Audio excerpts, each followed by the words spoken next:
Hello students, welcome to our channel and its minds. I am Preksha Jain, back with class 8 science. Today we are going to start chapter 10, that is reaching the age of adolescence.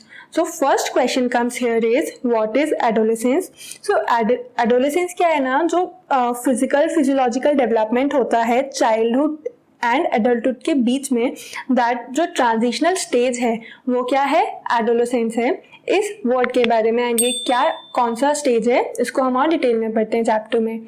So let's start. In the previous chapter you have learned how animals reproduce. So हमने last chapter में reproduction in animals के बारे में पढ़ा, जहाँ पर animals कैसे reproduce करते हैं बाय 2 मोड्स. ये सारी डिटेल्स पढ़ी हुई हैं. It is only after growing up to a certain age that human beings and many other animals can reproduce. So ये जो reproduction की process है ना, वो एक certain age के बाद ही होती है, फ्रॉम द बर्थ नहीं होती है. सो यहाँ पर यही है कि रिप्रोडक्शन की प्रोसेस तो हमने पढ़ी है, बट वो एनिमल्स एंड ह्यूमन बींग्स में कब होती है, एक सर्टेन एज तक ग्रो करने के बाद. Why can humans reproduce only after a certain age? So humans जो हैं वो एक certain age के बाद ही क्यों reproduce करते हैं? So इस क्वेश्चन के आंसर हमें इस चैप्टर में मिल जाएगा. In this chapter, you will learn about changes that takes place in the human body after which a person becomes capable of reproduction. तो इस चैप्टर में हमें क्या पढ़ना है कि जो चेंजेस आते हैं ना, जब एक ह्यूमन किसमें केपेबल हो जाता है, रिप्रोडक्शन के लिए केपेबल हो जाता है, तो वो क्या चेंजेस होते हैं वो हमें इस चैप्टर में पढ़ना है. In chapter 9 you have learned about human reproductive organs. So हमने चैप्टर 9 में क्या पढ़ा, ह्यूमंस की रिप्रोडक्टिव ऑर्गन के बारे में. Here we shall discuss the role that hormones play in bringing about changes that makes a child grow into an adult. So हम यहाँ पर क्या पढ़ेंगे कि जो हॉर्मोन्स होते हैं ना, कि कैसे वो इम्पॉर्टेंट रोल प्ले करते हैं. ये सारे जो चेंजेस होते हैं, एक चाइल्ड से का ग्रोथ जब एडल्ट में होता है उसमें काफ़ी सारे चेंजेस आते हैं. सो वो सारे चेंजेस में हॉर्मोन्स कैसे अपना इम्पॉर्टेंट रोल प्ले करते हैं वो हम देखते हैं. फर्स्ट टॉपिक यहाँ पर है क्या, एडोलेसेंस एंड पुबर्टी. सो ये क्या होता है, बूझो was celebrating his 12th birthday. तो बूझो का 12th बर्थडे था. आफ्टर हिज फ्रेंड लेफ्ट, जब उसके फ्रेंड्स चले गए ना, Boojho and Paheli begin chatting with their parents. So Boojho and Paheli क्या, अपने पेरेंट्स से बात करने लगे. Paheli studies in all girls school. So Paheli जो है ना वो ऑल गर्ल्स स्कूल में पढ़ती थी. शी स्टार्टेड लाफिंग एंड वो हंसने लगी. क्यों? She remark that many of Bujo's school friends whom she met after a year had suddenly shot up in height. So उसने क्या ऑब्जर्व किया कि बूझो के जो फ्रेंड्स आए थे, सो बहुत टाइम बाद उनसे मिली, बहुत सारे ईयर्स के बाद, तो उसने देखा कि उन सारे फ्रेंड्स की क्या थी, हाइट एकदम से सडनली बढ़ गई थी. Some of them were looking very funny with a hairy line above their lips. and कुछ उसको ना बहुत फनी दिख रहे थे. क्यों? क्योंकि उनके लिप्स के ऊपर एक हेयरी लाइन थी. Her mother explain that the boys had grown up. So उसकी मदर एक्सप्लेन करती है कि वो बॉयज जो हैं वो ग्रोन अप हो गए हैं. That is why suddenly increase हुआ हाइट में एंड लिप्स के ऊपर जो हेयरी लाइन दिख रही है. Growth begins from the day one is born. तो ग्रोथ जो है तो वो तो जब बॉर्न होता है ना कोई भी बेबी, तब से ही स्टार्ट हो जाती है. But upon crossing the age of 10 और 11 there is a sudden sprout in growth which becomes noticeable. तो ग्रोथ स्टार्टिंग से ही हो रही है, but at the age of 10 और 11 और आफ्टर दैट सडनली जो चेंजेस आते हैं ना, एंड वो चेंजेस क्या है, नोटिसेबल हो जाते हैं. मतलब हम इजीली उनको ऑब्जर्व कर सकते हैं, जैसे सडनली इंक्रीज होना हाइट का, एंड फेस पे जो लिप्स के ऊपर हेयरी लाइन है, ये सारे क्या है, सडन चेंजेस हैं. The changes taking place in the body are part of growing up. And ये जो चेंजेस हो रहे हैं ना बॉडी में, वो क्यों है, ग्रोइंग अप होने का पार्ट है. They indicate that you are no longer a child but you are on the way to becoming an adult. So ये जो changes है वो क्या शो करते हैं कि you are not a child. मतलब अब वो person या जो वो उसको आप बेबी बोलते हो, या फिर क्या है चाइल्डहुड में है कोई पर्सन, तो वो क्या है और चाइल्ड नहीं रह गया है, वो अडल्टहुड की एज में आने के लिए है. Now Bujo is saying something. I wonder how long this period marked by changes in the body will last. So ये जो period है जहाँ पर changes हो रहे हैं वो कितने time तक के लिए होता है?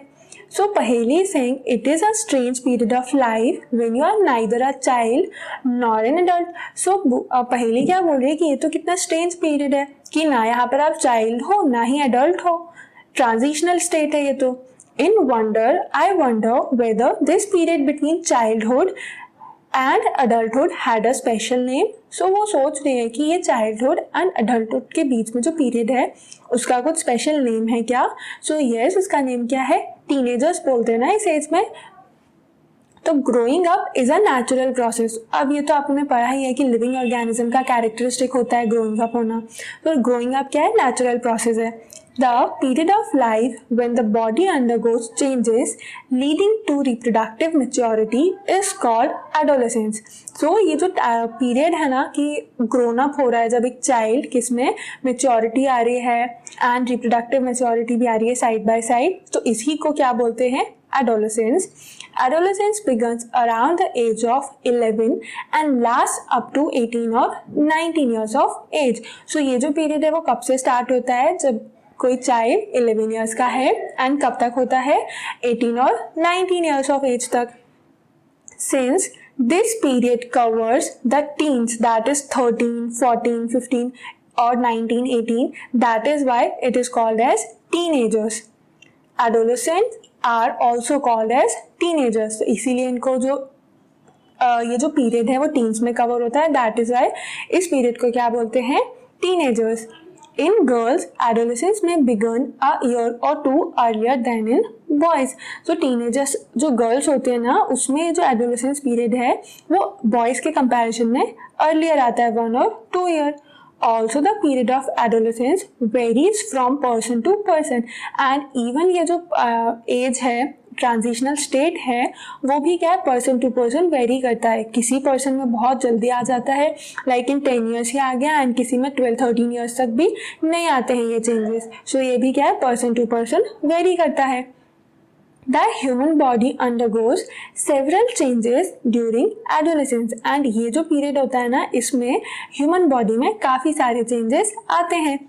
These changes mark the onset of puberty and यही जो changes है उसको क्या बोलते हैं? puberty की starting बोलते हैं.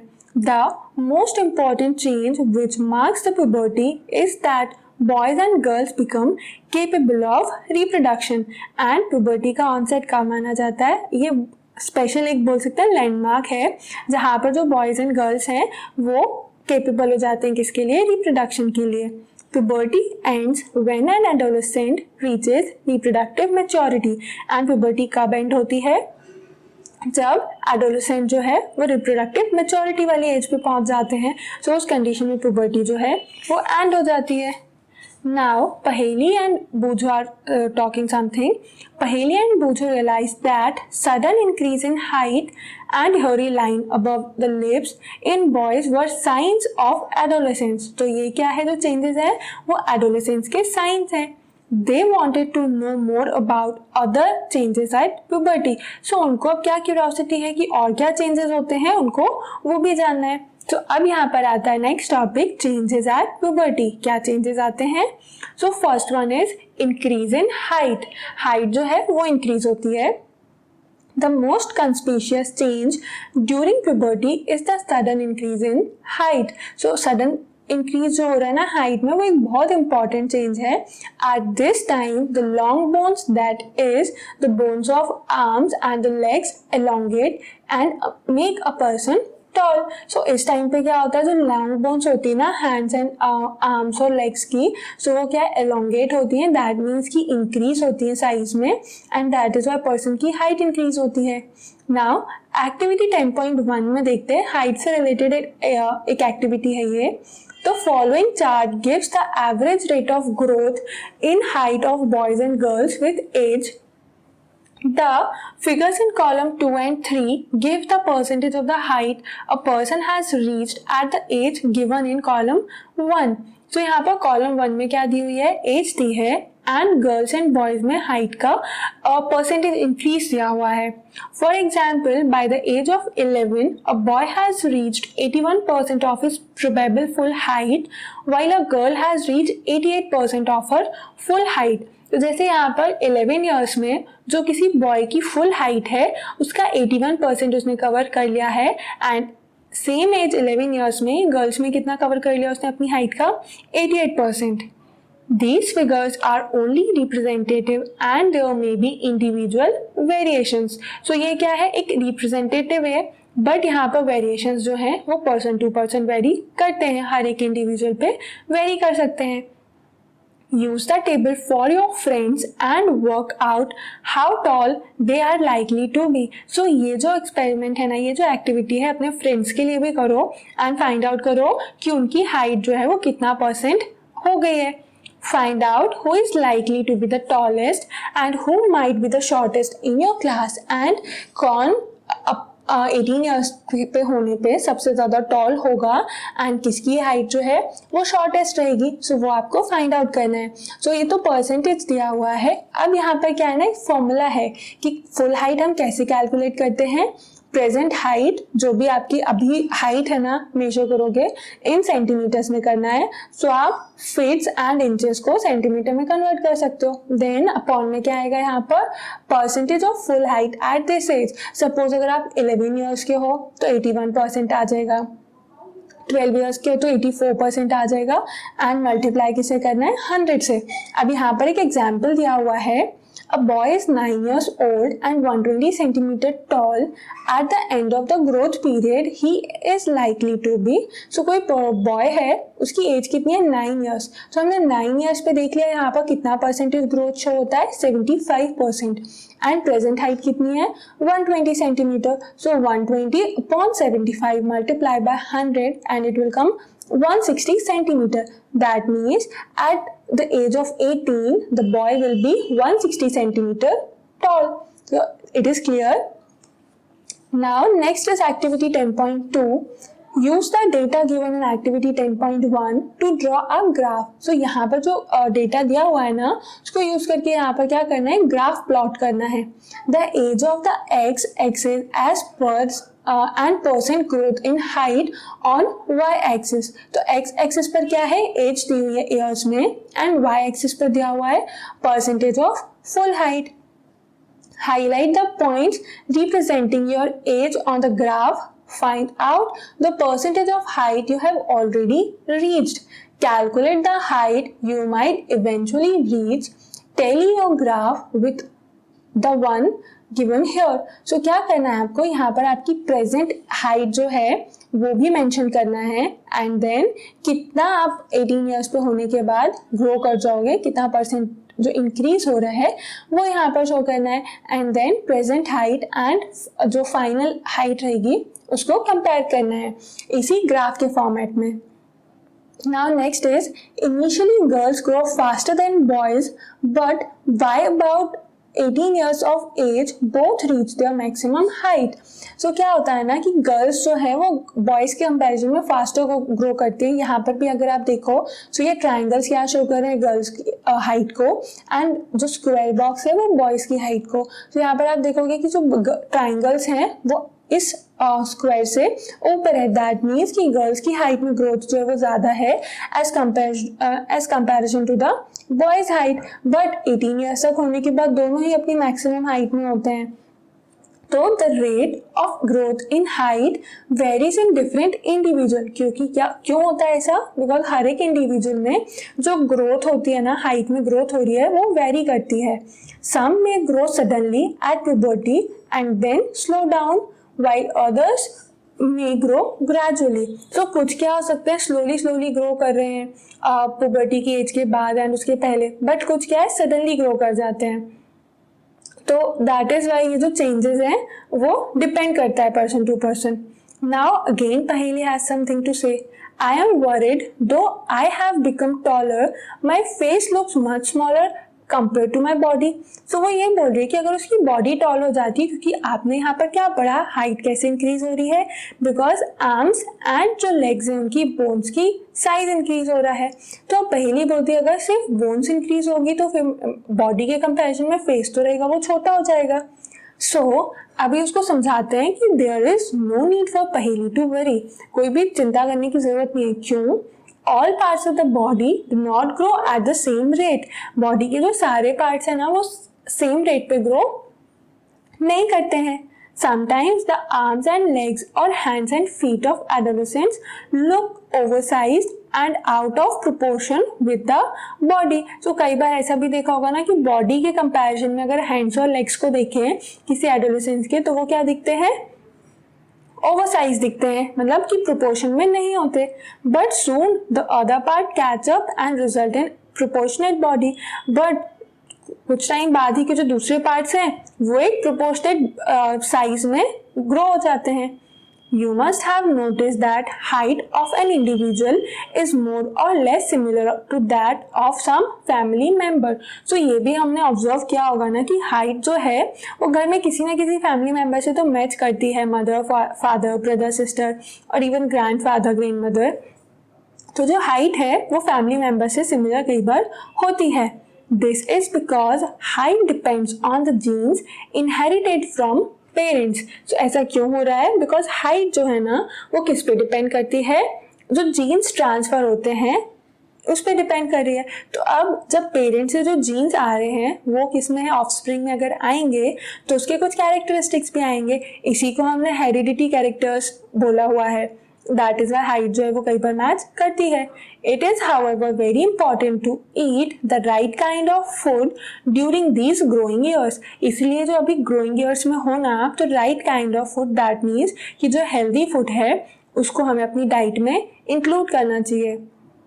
This helps the bones, muscles and other parts of the body get adequate nourishment for growth. So proper diet लेने से क्या होगा कि जो growth है ना वो प्रॉपर होगी एंड ग्रोथ के लिए जो नरिशमेंट रिक्वायर्ड है वो एडिक्वेट अमाउंट में मिलेगा, जिससे कि जो बोन्स है, मसल्स है एंड जो दूसरे बॉडी पार्ट्स हैं वो नरिश भी होंगे, ग्रो भी करेंगे एंड हेल्दी भी रहेंगे। You will find nutritional needs of adolescent discussed later in the lesson. So यहाँ पे जो न्यूट्रिशनल रिक्वायरमेंट होती है ना एडोलेसेंट्स में वो आगे दी हुई है। जो नेक्स्ट चेंज आता है अब प्यूबर्टी के टाइम पे वो क्या है, change in body shape. So body shape भी क्या है, चेंज होता है। Have you noticed that boys in your class have broader shoulders and wider chest than boys in junior classes? So आप क्या चीज़ ऑब्जर्व करोगे कि आपके क्लास के जो बॉयज होंगे ना उनके शोल्डर्स क्या होंगे, वाइड होंगे। बट अगर आप वही जूनियर क्लासेस के बॉयज को देखोगे उसी प्लेस पे तो क्या होगा ना, उनके जो शोल्डर्स एंड चेस्ट है वो उतना ब्रॉड और वाइड नहीं होगा as comparison to the boys of your class. इसका रीजन क्या है, प्यूबर्टी एंड एडोलेसेंस। अब वो जो जूनियर क्लासेस है वो बच्चे क्या है, छोटे हैं। सो उस एज में क्या है, चेंजेस नहीं आते हैं। चेंजेस कब आते हैं, आफ्टर 10 और 11 years of age. That is why ये चेंजेस क्या है जूनियर बॉयज में नहीं दिख रहे। This is because they have entered the age of puberty when shoulders generally broaden as a result of growth. So ये क्या हुआ कि जब puberty की एज आई तो shoulders में suddenly growth हुई एंड वो क्या हुए, ब्रॉड हो गए। एंड ब्रॉड होने से क्या हो रहा है कि ये जो पुबर्टी का चेंज है वो हमें क्लियरली ऑब्जर्व कर पा रहे हैं। सो यही था ना एडोलेसेंस एंड पुबर्टी में जो सडन चेंज होते हैं that are visible are called as and that period is called as adolescence. In girls, the region below the waist becomes wider and girls में क्या चेंज आता है कि जो waist के डाउन जो रीजन है वो वाइड हो जाता है, that becomes broad.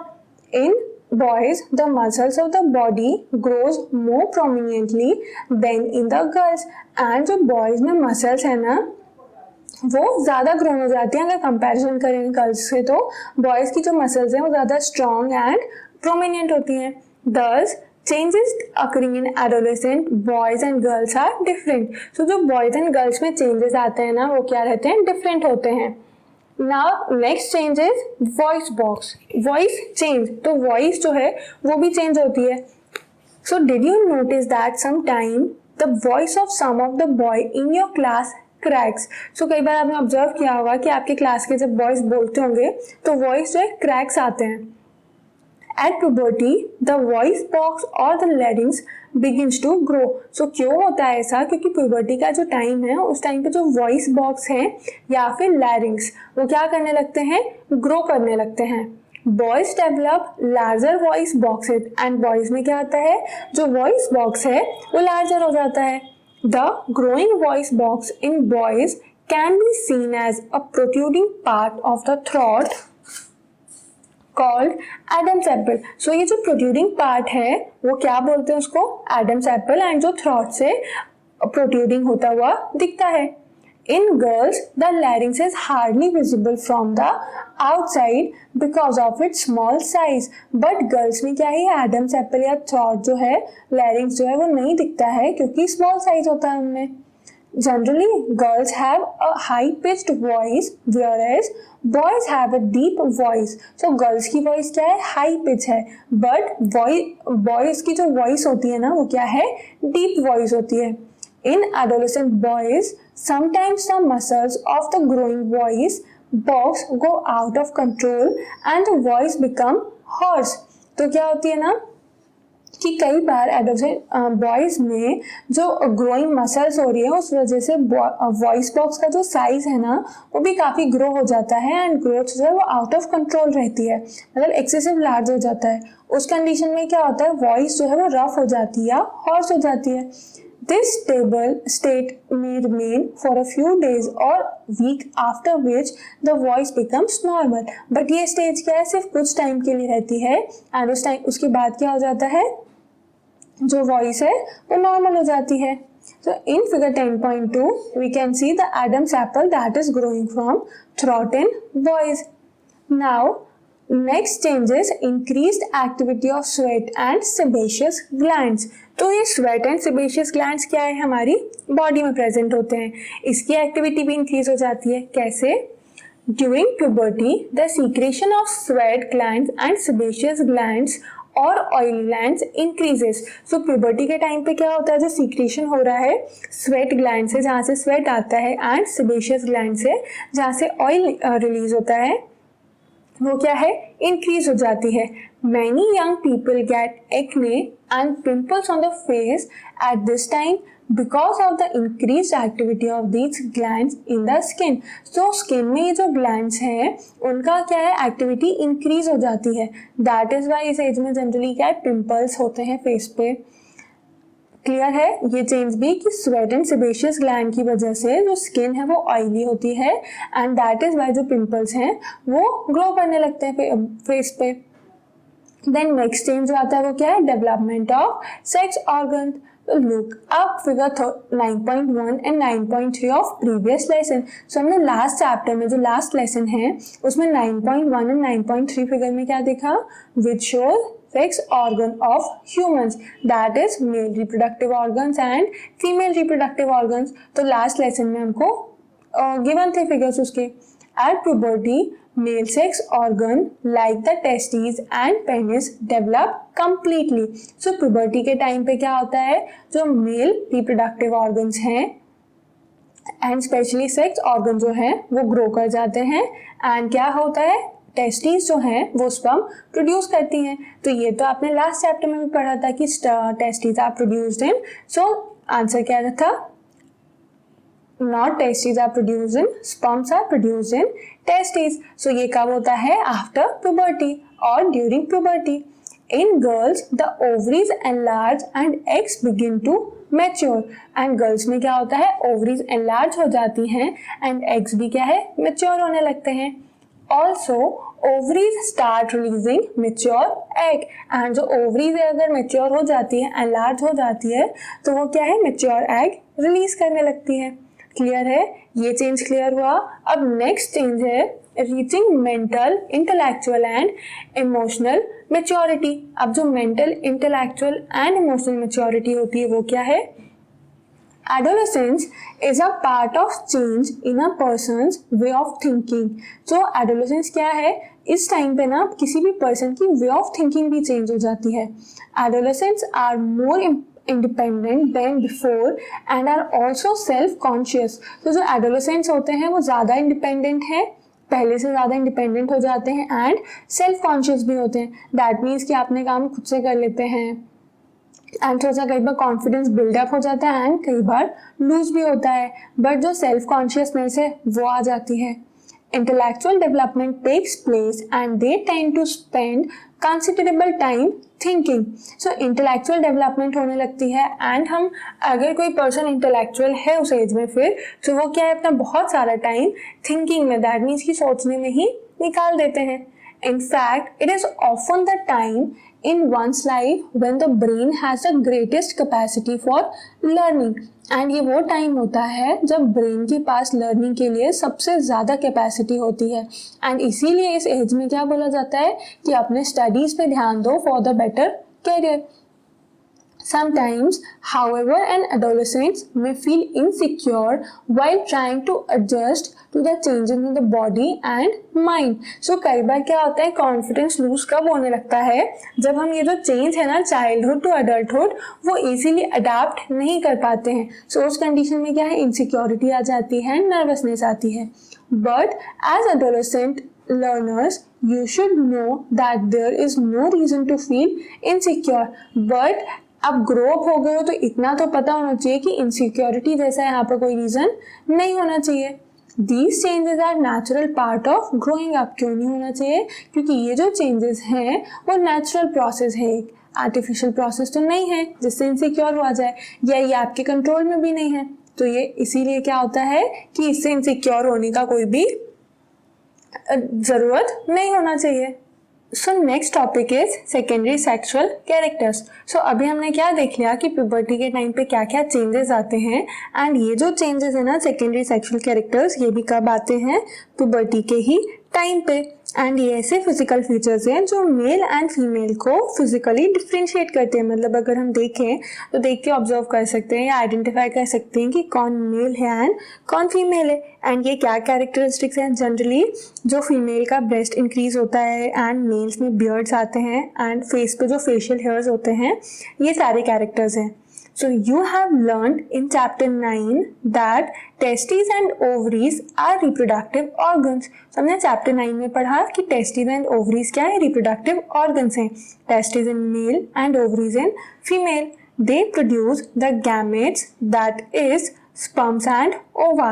And ये जो reproductive organs हैं वो क्या produce करती हैं, gametes produce करती हैं. So sperms are produced in testes and ovas in ovary.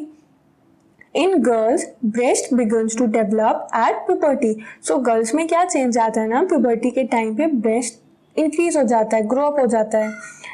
And boys begin to grow facial hairs. And boys में क्या grow होने लगते हैं, face पे hairs, that is mustaches and beards. And वो क्या name दे देते हैं हम उसको, upper lips पे जो hairline दिखती है वो mustaches and chin पे जो होते हैं and cheeks पे वो beards.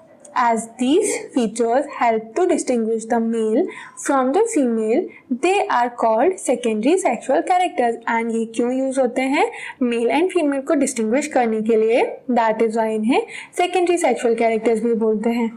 Boys also develop hair on their chest. And boys में क्या है, chest पे भी hairs grow हो जाते हैं. In both boys and girls, hair grows under the arms and in the region above the thighs or the pubic region. And boys and girls में क्या है, अंडर आर्म्स में and जो pubic region है वहाँ पर भी above thighs hairs grow करने लगते हैं. Both Bujo and Paheli wish to know what initiates changes at puberty. So अब उन्होंने देखा, बुजो एंड पहेली जब पढ़ रहे हैं, इवन आपके माइंड में भी आ रहा होगा कि इतने सारे जो चेंजेस आ रहे हैं कि मतलब वॉइस चेंज हो रही है, हाइट सडनली इंक्रीज हो रही है, then mental intellectual and emotional maturity आ रही है, सेबेशियस ग्लैंड है, स्वेट ग्लैंड है, फेस पे पिंपल्स होते हैं इस एज में, and secondary sexual characters grow हो रहे हैं. तो ऐसा क्या होता है जो ये सारे चेंजेस होते हैं.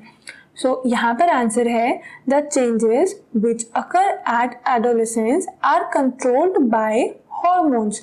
सो ये जो चेंजेस है ना ये क्यों हो रहे हैं, हॉर्मोन्स की हेल्प से हो रहे हैं। हॉर्मोन्स क्या है, so hormones are the chemical substances, hormones जो है वो केमिकल सब्सटेंसेस हैं। These are secretions from endocrine glands और endocrine system। So ये कहाँ से secrete हो रहे हैं, endocrine gland से या फिर endocrine system से, जो कि हमारी body में present होते हैं। The male hormone और testosterone begins to be released by the testes at the onset of puberty। So जो मेल सेक्स हार्मोन होता है टेस्टोस्टेरोन वो कब रिलीज होना स्टार्ट होता है, प्यूबर्टी के ऑनसेट पे, मतलब जब प्यूबर्टी स्टार्ट होती है। एंड कहाँ से रिलीज हो रहा है, टेस्टिस से। सो ये जो है वो छोटे छोटे से ऑब्जेक्टिव क्वेश्चन से हैं, सिंपल से। टेस्टोस्टेरोन जो हार्मोन है वो कहाँ से रिलीज हो रहा है, टेस्टिस से।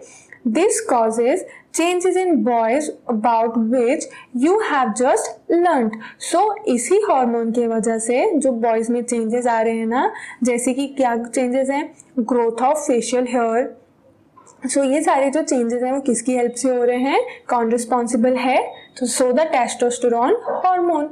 Once the puberty is reached in girls, ovaries begin to produce the female hormone और estrogen।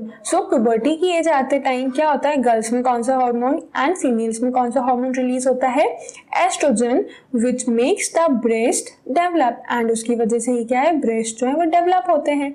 मिल्क सीक्रेटिंग ग्लैंड्स और mammary glands develop inside the breasts and breast के साइड क्या डेवलप हो जाता है, मेमोरी ग्लैंड्स, और उनको क्या बोल सकते हैं, मिल्क सीक्रेटरी ग्लैंड्स।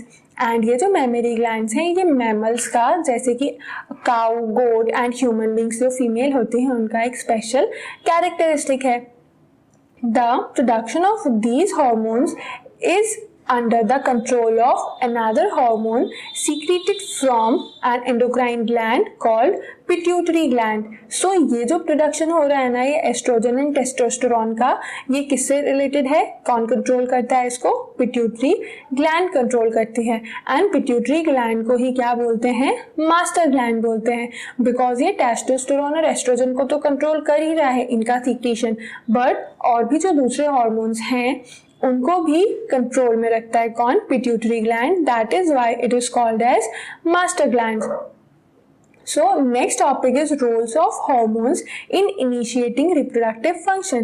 तो अभी ये तो पता चल गया कि हॉर्मोन्स की वजह से हो रहा है, हॉर्मोन्स का और क्या रोल है यहाँ पर वो हम देखते हैं।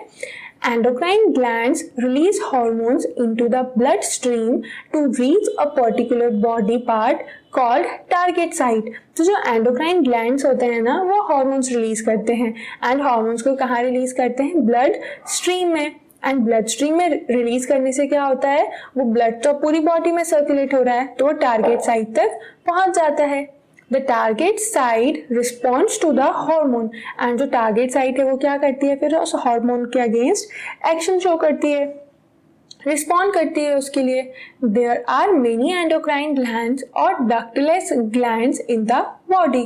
So ह्यूमन बॉडी में ना बहुत सारे endocrine glands प्रेजेंट हैं।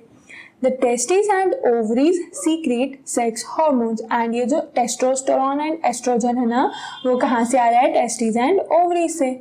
You have just learned that these hormones are responsible for the male and female secondary sexual characters respectively।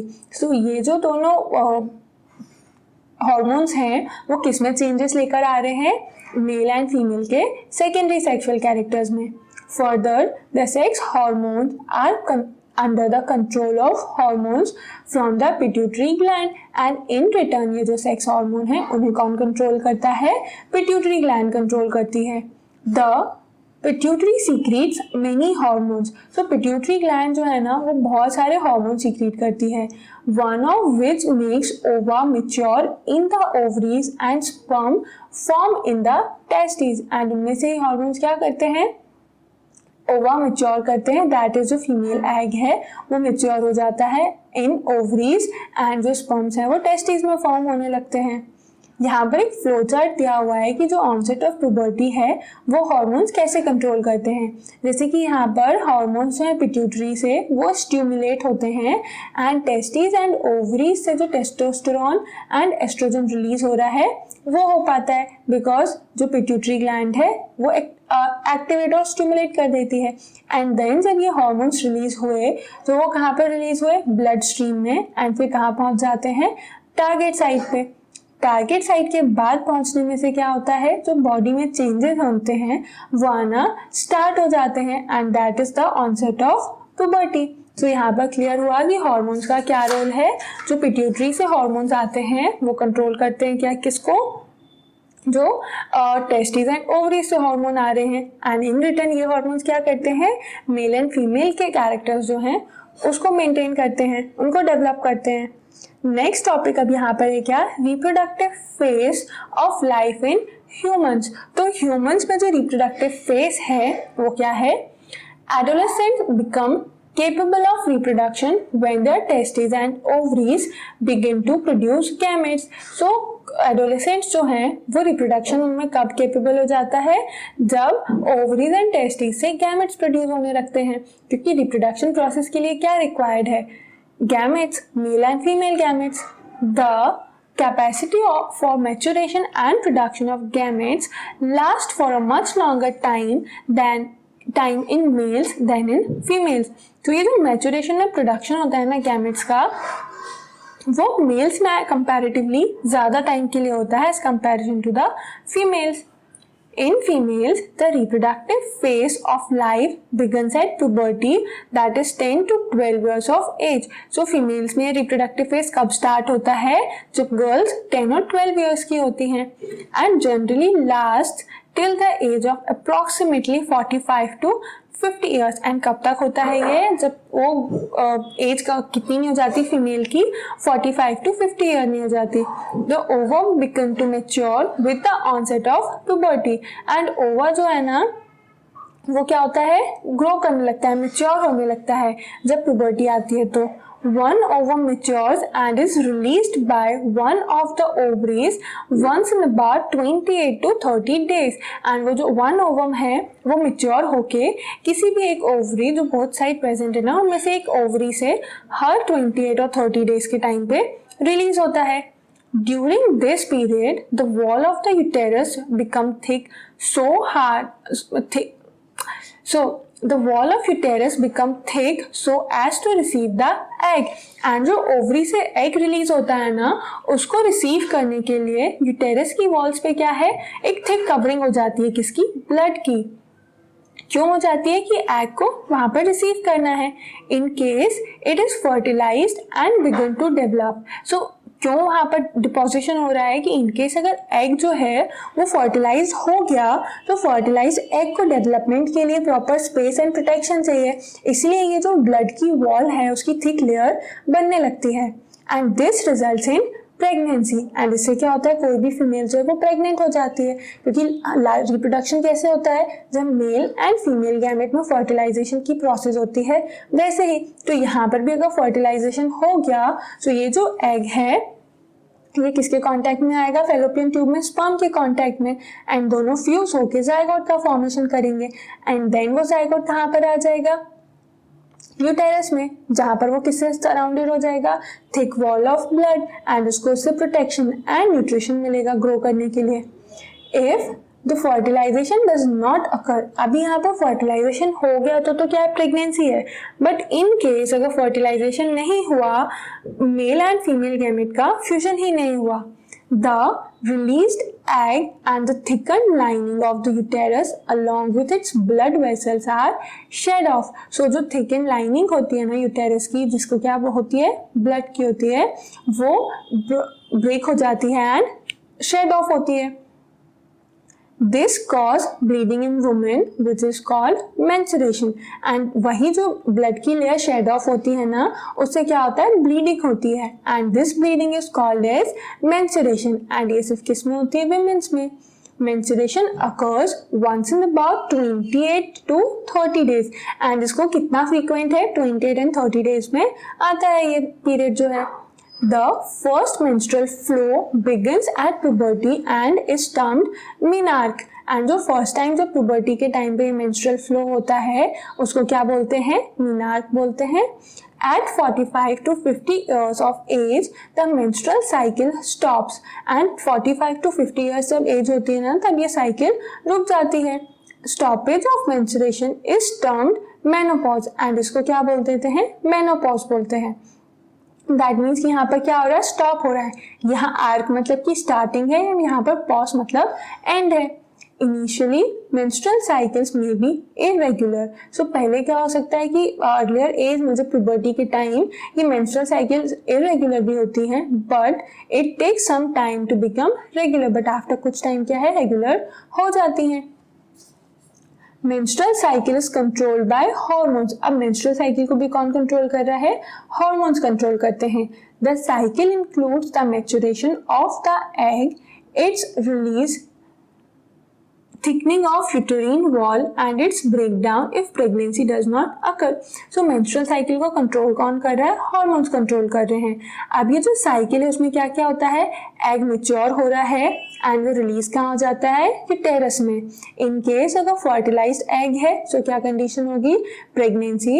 And अगर फर्टिलाइज नहीं हुआ है तो यूटेरिन वॉल जो है, थिक ब्लड वॉल है, वो ब्रेक डाउन हो जाती है.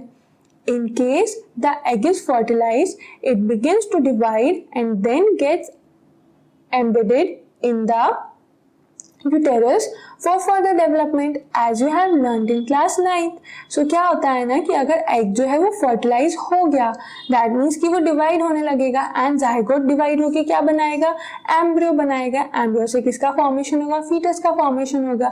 So यहाँ पर क्या है? development हो जाता है in case the egg is fertilized with sperm. Clear है? अब यहाँ पर हमने पढ़ लिया कि जो सेकेंडरी सेक्सुअल कैरेक्टर्स क्या हैं, मेंस्ट्रुअल साइकिल क्या है. अब नेक्स्ट क्वेश्चन क्या आता है? How is the sex of baby determine? अब बेबी बॉय है या गर्ल है ये कैसे डिटरमाइन होता है? यहाँ पर अब पढ़ तो इतना सारा लिया है कि male gamete and female gamete fuse होते हैं, बट हम आइडेंटिफाई कैसे करते हैं? By at the time of birth. और जब छोटे छोटे बेबीज होते हैं उनमें तो आइडेंटिफाई करना इतना इजी नहीं है. सो जब वो मदर की यूटेरस में होते हैं तब कैसे आइडेंटिफाई किया जाता है? Either it will be a boy or girl. Inside the fertilized egg or zygote is the instruction for determining the sex of the baby. So जब बेबी फर्टिलाइज्ड एग या zygote होता है ना तो उस टाइम पे क्या है? कुछ इंस्ट्रक्शन होते हैं जहां पर हम बेबी का सेक्स पता कर सकते हैं कि भाई वो क्या है, चाइल्ड जो है वो बॉय है या गर्ल है. This instruction is present in the thread like structures called chromosome. And ये जो इंस्ट्रक्शन है वो कहाँ पर प्रेजेंट होती है? ये जो थ्रेड लाइक क्रोमोसोम्स होते हैं ना, ये क्या हो गई? सेल. इसमें न्यूक्लियस है एंड न्यूक्लियस के अंदर क्या है? थ्रेड लाइक क्रोमोसोम है. इन द फर्टिलाइज्ड एग, तो ये क्या है? क्रोमोसोम फर्टिलाइज्ड एग में जो प्रेजेंट होंगे. Recall from chapter 8 that chromosomes are present inside the nucleus of every cell. So chapter 8 में हमने जहाँ पर cell structure and function पढ़े हुए हैं वहाँ पर ये भी पढ़ा है कि जो chromosomes होते हैं वो कहाँ पर present होते हैं? हर एक cell की nucleus में. All human beings have 23 pairs of chromosomes in the nuclei of their cells. And यहाँ पर एक ही इंपॉर्टेंट क्वेश्चन है कि ह्यूमन बींग्स में कितने क्रोमोसोम्स होते हैं? 23. मतलब क्या है? 23 पेयर्स में है. सो इन केस अगर पूछ लिया कितने टोटल क्रोमोसोम हैं तो वो कितना हो जाएगा? 23 और 46. सो आंसर क्या होगा? 46. बट इन केस अगर क्वेश्चन है कि क्या कि how many pairs of chromosome तो होगा 23 एंड वन पेयर में 2 मेंबर्स हैं. दैट इज वाई क्या कर देते हैं इसको 2 से मल्टीप्लाई, तो आ जाता है कितना? 46 chromosome. The chromosomes out of these are the sex hormones. And ये जो क्रोमोसोम्स है ना इनमें से 2 क्या होते हैं? सेक्स हॉर्मोन्स होते हैं नेम्ड एक्स एंड वाई. ये जो एक्स एंड वाई है ये क्या है? सेक्स हॉर्मोन्स है. A female has 2 X chromosome while a male has 1 X and 1 Y chromosome. तो फीमेल में क्या होता है? दोनों ही X क्रोमोसोम होते हैं, बट मेल में क्या है? एक Y होता है एंड एक X होता है. The gametes, egg and sperm have only one set of chromosome. So क्या है ना, जो गैमेट में सिर्फ एक ही सेट होता है क्रोमोसोम का। The unfertilised egg always has one x chromosome, and जो अनफर्टिलाइज्ड एग है उसमें भी क्या है, सिर्फ वन एक्स क्रोमोसोम होता है। But sperms are of two kind, but जो स्पर्म्स हैं वो टू टाइप्स के होते हैं। One kind has X chromosome and the other kind has Y chromosome. So एक में क्या है, एक्स क्रोमोसोम होता है एंड दूसरे में वाई क्रोमोसोम होता है। बट जो अनफर्टिलाइज्ड एग है उसमें हमेशा ही एक ही क्रोमोसोम होता है, x. See figure 10.4. When a sperm containing X chromosome fertilizes the egg, the zygote would have two X chromosome and develop into a female child. So 10.4 figure में हम क्या देख रहे हैं कि जब एक स्पर्म है जिसमें क्या है, X क्रोमोसोम है, वो क्या हो रहा है, फर्टिलाइज हो रहा है एग के साथ, तो जाइगोट में क्या हो जाएंगे, टू एक्स क्रोमोसोम हो जाएंगे। बट अगर जो स्पर्म है उसमें क्या है, वाई क्रोमोसोम, एंड एग में क्या है, एक्स क्रोमोसोम, तो दोनों में फ्यूजन होके क्या बनेगा, X and Y. That means यहाँ पर जाइगोट में क्या रहेगा, एक्स एंड वाई, एंड यहाँ पर जाइगोट में क्या है, x and x. If the sperm contributes a Y chromosome to the egg at fertilization, the zygote would develop into a male child.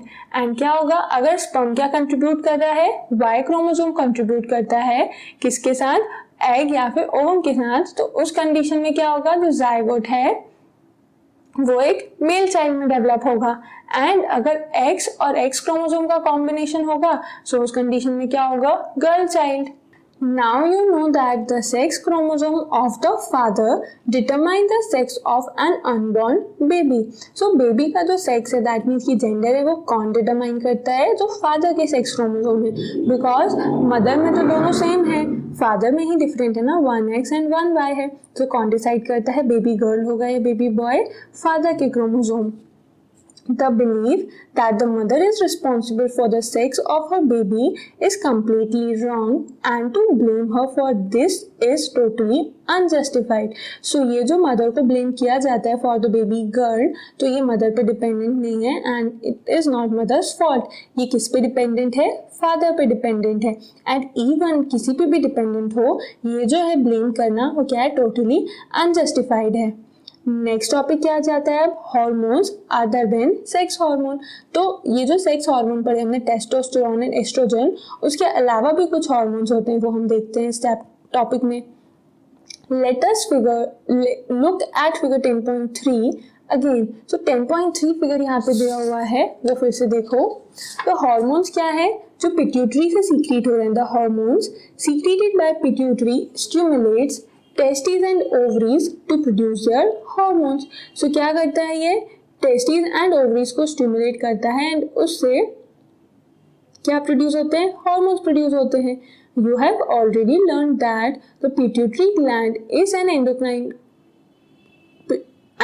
Gland. So ये जो पिट्यूटरी ग्लैंड है वो सबसे पहली चीज तो क्या है, एंडोक्राइन ग्लैंड है, एंड इसको और क्या बोलते हैं, मास्टर ग्लैंड। क्या रीजन है इसका, एक और, it is attached to the brain, क्योंकि ये ब्रेन से अटैच्ड है। Apart from the pituitary, the testes and the ovaries, there are other endocrine glands in the body such as thyroid, pancreas and adrenals. So pituitary gland के अलावा जो testes and ovaries हैं, और क्या है, other endocrine glands भी हैं जो बॉडी में प्रेजेंट है, जैसे कि क्या है, थायराइड ग्लैंड है, पेनक्रियाज है एंड एड्रेनल ग्लैंड्स हैं। तो ये सारी क्या है, ह्यूमन बॉडी में प्रेजेंट होती है। सो यहाँ पर 10.5 फिगर में शोन भी है कि जो ह्यूमन बॉडी में एंडोक्राइन ग्लैंड्स हैं उसका पोजीशन कहाँ है। सो ये तो देखो टॉप पे प्रेजेंट है पिट्यूटरी ग्लैंड, ये ब्रेन के पास प्रेजेंट है, इसीलिए उसको ब्रेन भी बोलते हैं। देन थ्रॉट में प्रेजेंट है क्या, थायराइड ग्लैंड, पेनक्रियाज हैं, देयर एड्रेनल ग्लैंड्स, ये कहाँ होती है, किडनी के टॉप पोर्शन पे। देन उसके बाद क्या है, ओवरीज हैं एंड टेस्टिस हैं। क्लियर है, तो ये सारे कुछ जो हैं यहाँ से हार्मोन्स रिलीज होते हैं। बूझो एंड पहेली had once visited their aunt who was a doctor and remembered that a boy named Kaka and a very big and bulging had a very big and bulging throat. So Boojho and Paheli क्या गए थे, एक बार उनकी aunt के यहाँ गए थे जो कि क्या है डॉक्टर हैं. सो उनको याद आया कि एक काका नेम का जो बॉय है उसकी जो वॉइस है वो क्या है बल्जिंग थ्रॉट है उसमें, एंड उसकी वॉइस भी काफ़ी बिग है. दैट मीन्स कि जो वॉइस है वो थोड़ी सी बिग है. एंड उसमें बिग में आप कैसे आइडेंटिफाई करते हो, जो थोड़ी सी हाई वॉइस होती है ना, रफ वॉइस भी हम कई बार बोलते हैं, वैसी वॉइस है. Their aunt had told them that Kaka was suffering from goiter, a disease of the thyroid gland. So काका क्या है, कौन सी डिसीज है उसको जो आंट है उसकी वो बताती है कि वो सफरिंग, उसकी जो डिसीज है वो कहाँ पर है, थ्रॉट में है. एंड उस डिसीज को क्या बोलते हैं, goitre, a disease of the thyroid gland. And वो डिसीज किसकी है, थायराइड ग्लैंड में होती है. काका's thyroid gland was not producing the hormone thyroxine. So क्या हो रहा था ना, जो काका की ग्लैंड होती है वो थायराइड ग्लैंड है, वो थायरोक्सिन हार्मोन नहीं सीक्रेट करती. That is why goitre disease होती है. Their aunt also told them that their uncle was suffering from diabetes because his pancreas was not producing the hormone insulin in sufficient quantities. And उसकी aunt क्या बताती हैं कि उनके यहाँ एक और पेशेंट है, that their uncle was suffering from diabetes. कौन है वो, उनके अंकल हैं जिनको डायबिटीज है. अब डायबिटीज क्यों है, क्योंकि उनके जो पैंक्रियाज है ना वो इंसुलिन हार्मोन नहीं बना पाते सफिशिएंट अमाउंट में. दैट इज वाई उनको ये जो डिसीज है जिसमें कि ब्लड में शुगर का अमाउंट इंक्रीज हो जाता है. बूझो एंड पहेली then asked their aunt about the adrenal glands which are also shown in the chart hung on the wall of their clinic. So बूझो एंड पहेली क्या है, उनके आंट से पूछते हैं किसके बारे में, एड्रिनल ग्लैंड्स के बारे में जो भी शोन है फिगर में. The aunt told them that adrenal glands secrete hormones which maintains the correct salt balance in the body. So adrenal glands क्या सीक्रेट करते हैं, कुछ हार्मोन सीक्रेट करते हैं जो कि क्या मेंटेन करेंगे, करेक्ट सॉल्ट बैलेंस को, जो कि ब्लड में हो सकता है उसका change. Adrenals also produce the hormone adrenaline. तो एड्रिनल ग्लैंड से क्या है, ब्लड में सॉल्ट बैलेंस तो मेंटेन करते ही हैं, साथ साथ एक हार्मोन भी रिलीज करते हैं. क्या है नेम है उसका, adrenaline. It helps the body to adjust to stress when one is very angry, embarrassed और वरीड. सो ये जो एड्रेनल हार्मोन है उसका क्या फंक्शन है, सो बॉडी में जब स्ट्रेस के टाइम पे जो चेंजेस आते हैं ना उसको मेंटेन करता है. स्ट्रेस कब कब होता है, एंग्री हो कोई, एम्बेरेस्ड हो या वरीड हो, इस टाइम पे जो चेंजेस हैं वो कौन एडजस्ट करता है, एड्रेनालिन हार्मोन. एंड एक और क्या फंक्शन है इसका, ये जो ब्लड में सॉल्ट बैलेंस है उसको मेंटेन करता है. अगर ब्लड में सॉल्ट इम्बैलेंस होता है तो क्या डिसीज हो सकती है, हाइपरटेंशन की. एंड जो ब्लड में शुगर का लेवल इंक्रीज होता है वो किस वजह से हो रहा है, अगर इंसुलिन प्रॉपर वर्क नहीं करती है तो उस कंडीशन में कौन सी डिसीज होती है, diabetes. Thyroid and adrenals secrete their hormones when they receive orders from the pituitary through its hormones. So thyroid and adrenal gland जो हैं वो कब सीक्रेट करती हैं हार्मोन, जब उन्हें सिग्नल मिलता है पिट्यूटरी ग्लैंड से. एंड पिट्यूटरी ग्लैंड से भी कैसे मिलता है, पिट्यूटरी के हार्मोन्स की through. Pituitary also secrets growth hormone. And pituitary gland और कौन से हार्मोन सीक्रेट करती है, ग्रोथ हार्मोन है, जो क्यों नेसेसरी है, which is necessary for the normal growth of a person. वो किसी भी पर्सन की नॉर्मल ग्रोथ के लिए नेसेसरी है. Now Boojho is asking a question, are there hormones in other animals also. जो एनिमल्स हैं उनमें भी हार्मोन्स हैं क्या, have they any role to play in reproduction. तो उनमें जो हार्मोन्स है उसका कुछ रिप्रोडक्शन में रोल है क्या. सो यस, यहाँ पर नेक्स्ट टॉपिक जो दिया हुआ है ना वो यही है कि role of hormone in completing the life history of insects and frog. That means कि ये जो है एनिमल्स इनमें भी हार्मोन्स का रोल है. ह्यूमन बीइंग में तो हमने रिप्रोडक्शन एंड उसके अलावा भी हार्मोन्स का जो रोल है वो यहाँ तक पढ़ा. अब देखते हैं हम कि एनिमल्स में क्या रोल है हार्मोन का. You have already learned about the life history of the silk moth and the frog. So silk moth and frog की life history के बारे में हमने पढ़ा. Frog in this year and silk moth in the earlier year. The caterpillar has to pass through various stages to become an adult moth. So caterpillar जो है वो बहुत सारी stages cross करके adult moth में convert होता है. Recall from class 7th the stages of the life history of the silk moth. So class 7th से अगर आप silk moth की जो stages होती है ना, life stages, अगर वो recall करो तो उसमें भी क्या होता है, एग ले करता है मलबरी लीव्स पे, देन वो क्या है, कोकून बनाता है, एंड कोकून से फिर सिल्क मॉथ बनता है एंड सिल्कवर्म बन जाता है. Similarly, the tadpole passes through certain stages to become a frog. And tadpole भी क्या है, कुछ stages cross करके frog में convert होता है, adult frog में. And this change from larva to adult is called, ये कौन से changes थे, metamorphosis बोलते हैं हम ये सारे changes को. Metamorphosis in insect is controlled by insect hormones. And ये जो process है ना metamorphosis, ये कौन control करता है, insects में जो hormones होते हैं. In a frog, it is controlled by thyroxine. And frog में कौन control करता है ये metamorphosis की process, thyroxine hormone. The hormone produced by thyroid. ये जो thyroxine hormone है वो कहाँ secrete हो रहा है, कहाँ produce हो रहा है, thyroid gland में. The thyroxine production requires the presence of iodine in water. And thyroxine hormone है कब produce होता है, जब water में iodine present हो. If the water in which the tadpoles are growing does not contain sufficient iodine, the tadpoles cannot become adults. So क्या होगा, अगर tadpoles जिस water में हैं उसमें iodine नहीं होगा sufficient amount में, so उस condition में उन tadpole को आयोडीन नहीं मिलेगा. आयोडीन नहीं मिलेगा तो थायरॉक्सिन हार्मोन नहीं रिलीज होगा, एंड थायरॉक्सिन हार्मोन नहीं रिलीज होगा तो ये मेटामॉर्फोसिस की प्रोसेस नहीं होगी, तो टेडपोल जो है वो अडल्ट में कन्वर्ट भी नहीं होगा. क्लियर है यहाँ पर? तो यहाँ पर हमें क्लियर हुआ कि एनिमल्स में भी हार्मोन का इंपॉर्टेंट रोल है. नाउ बोजो has again a question.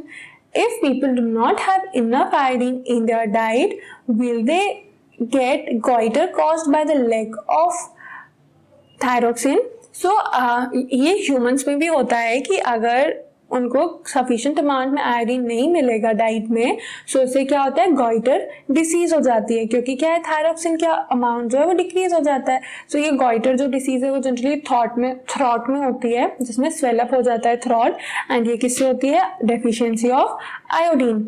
Now next is activity 10.3. इसमें क्या करना है ना, collect information from magazine or from doctors and prepare a note on the importance of consuming iodized salt. You can also look for this information on the internet. So यहाँ पर आपको एक छोटा सा केस स्टडी है जिसमें आपको क्या देखना है कि जो आयोडाइज्ड सॉल्ट है उसका क्या इंपॉर्टेंस है या फिर क्या डिसएडवांटेजेस हैं, ये भी आपको यहाँ पर करना है. पूछा सिर्फ इंपॉर्टेंस है बट डिसएडवांटेजेस भी तो होंगे ऑब्वियसली कुछ ना कुछ, तो वो भी आपको फाइंड आउट करने हैं. नेक्स्ट टॉपिक दिया हुआ है क्या, रिप्रोडक्टिव हेल्थ. अब ये रिप्रोडक्टिव हेल्थ क्या है, the physical and mental well being or of an individual is regarded as an individual's health. So किसी भी पर्सन की सिर्फ फिजिकल हेल्थ को हम नहीं बोल सकते कि फिजिकली फिट है अगर कोई पर्सन, तो वो क्या है, हेल्दी है.